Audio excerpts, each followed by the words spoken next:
Okay. Punto por punto natin, patungkol ito sa differential umunis dahil nga sa tagal.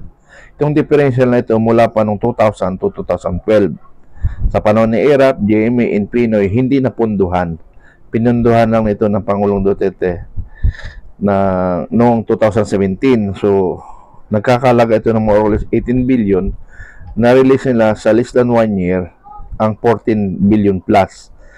And naiwan yung 4.9 billion according to the previous task force commander noong 2021, no?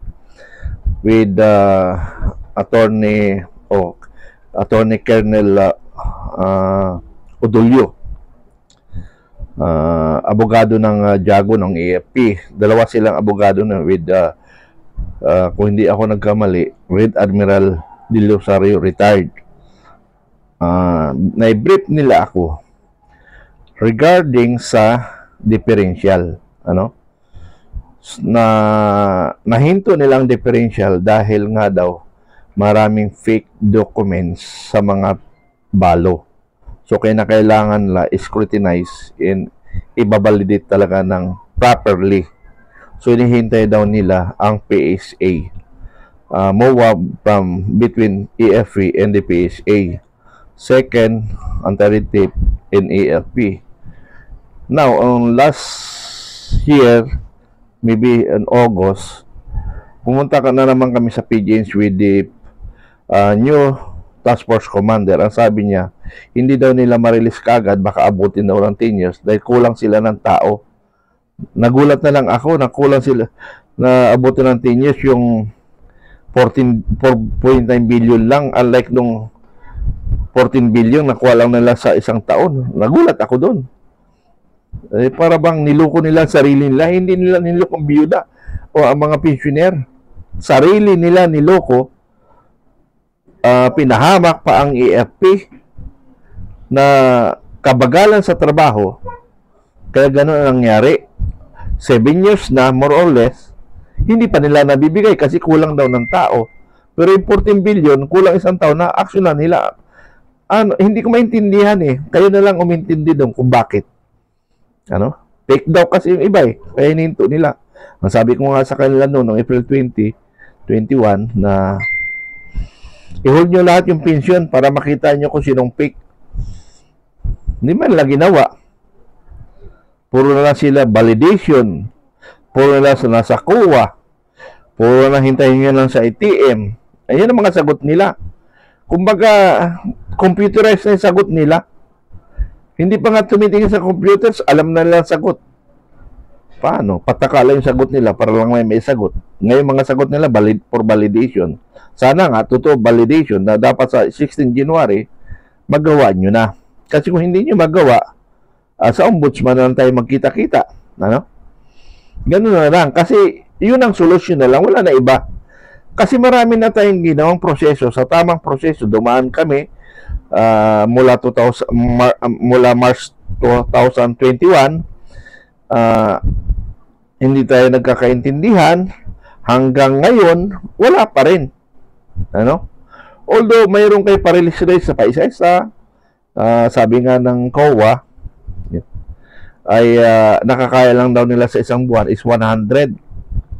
Ang dami niyan. So, abuti nga talaga ng 10 years, Diyos ko, Apo, ano bang mga katwiran yan, So, ganun ang nangyari. So, pero hinihintay pa rin namin ang resolution ng Anti-Retip Authority. Doon pa lang sa Anti-Retip Authority, may violation na sila doon sa Republica 11032. Is of doing in efficient business in the government. Kung hindi ako nagkakamali, ganun ang ibig sabihin. Kailangan maging effective ang mga nasa gobyerno mag-serbisyo sa taong bayan sa within 15 days. Dapat maaktuganan nila mga aksyon o mga kahilingan ng mga mamamayang Pilipino. Yun ang batas na yun. So, tao na yun, ano yun? So, very clear na violated na nila. Sabihin natin, isang taon. Kung na yun, 7 years. So, sobra-sobra na. Ang nakalagay mo, within 15 days, Once na hindi mo ma-release or mabigyan ng serbisyo, ikaw mismo magpaliwanag, ganito, ganito, ganito. But yung explanation nila is inconsistent. Alin ba ang tama doon sa paliwanag nila? Yun ang hinahanap namin. Iba-ibang mga sagot nila eh. So, nakikita nyo talaga, kayo na mag-husga dyan. Binibigyan ko lang kayo ng information kung ano, bakit kayo bakit ganun ang mga sagot nila. Ano? Kaya ang solusyon namin, after nalabas yung resolution sa Anti-Retrieve Authority, gagamitin namin yung ebidensya, dadalhin namin sa Ombudsman, the proper authority, the proper court to conduct investigation regarding the services of all government of the Republic of the Philippines. Ano? So, bahala na yung Ombudsman. Kung inaccept nila yung aming complaint, meaning is valid complaint. Kasi tinanggap eh. So, doon na magtatalo. Sabi nga nung yung pinatingi ko sa anak ko, na siya ay consultant legal consultant ng Taguig, ano? Na kahit anong gagawin daw yan, ganun pa rin magiging resulta. Kahit anong unless kung mayroon silang bagong evidence ipipresent, maaaring makalusot sila. Pero pag wala sila magagawa. Okay, so much for that. Ang pinupuntuhan ko isa rito, ang isang pinupuntuhan ko dito, mga kababayan, ito pang masang Pilipino ito, hindi lang sa pensioner. Ang pinupoint out ko dito, pera ng taong bayan, itong hinahanap namin. Kaya taong bayan din ang maghanap nito. Kasi that is people's money, So dapat malaman nyo rin ano ang nangyayari sa aming pensyon. Ang laki, 4.9 billion hindi pa nabibigay, So ito may mga reklamo kasi parehas ang taon, parehas ang ranggo nung mag-retired. Pero magkaiba sila ng release. Anong basihan yun? Medyo nalilito ako doon. Ha?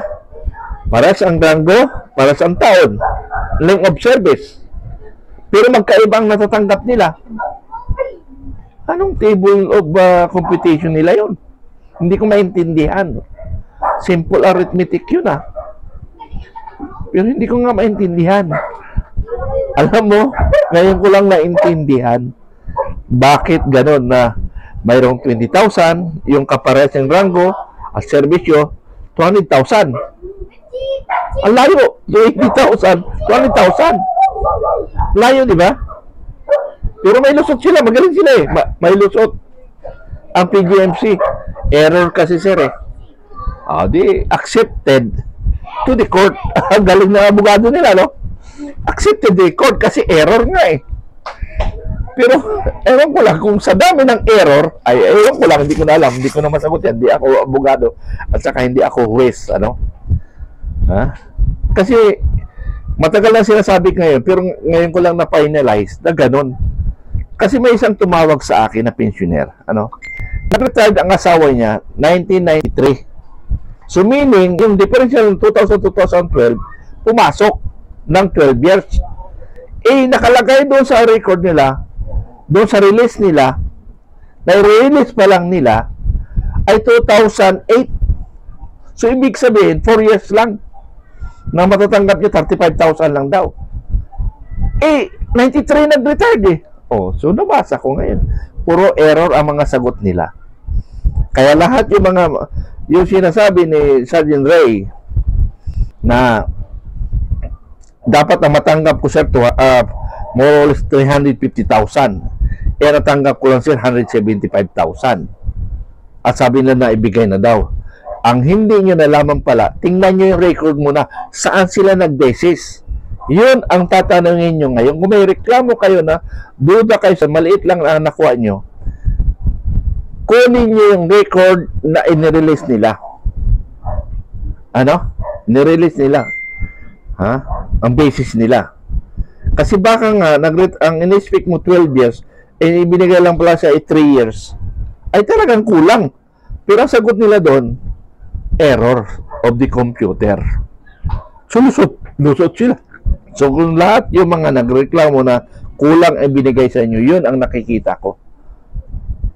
Nakita ko, pero hindi ko sinasabing perfect yun. Pero maaring marami doon ang case na yun. Ano?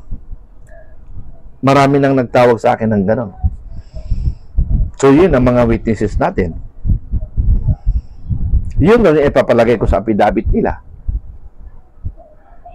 So, ingat sa pagsagot ninyo ng PGMC para kayo mga personnel sa PGMC, to include officer, hindi ko kayo masisi kasi naiipit lang kayo dito. Ang may karagawan ito, 2017. Sino ang commander doon? Doon nagsimula ang problema. Panahon ni Duterte ito. 2017. Panahon ni Duterte, Pangulong Duterte ito. Hinayaan niya na mangurakot yung mga tao niya, hindi niya na subaybayan. Okay. Pinarating ko rin ito sa brother ni Presidente Marcos noong mountain. Ngayon pa na walang astig, sabi nga ng anak kong 11 years old, mahanga pa naman ako kay Presidente Marcos, nakamayang ko pa siya, sabi niya, idolo, tuwang-tuwa ako na makamayang ko. Ngayon, narinig ko sa vlog, wala daw bayag. Nawala ng gana anak ko, 11 years old yun. Sabi niya, hanga pa naman ako dito, pero wala So, yun. So, takbo na lang tayo sa ombudsman para matulungan tayo ng ombudsman. Kasi, pinarating na kay Tulfo, Senador Tulfo, marami na ako nabasa na sulat, mga 4 o 5, nabasa, no, to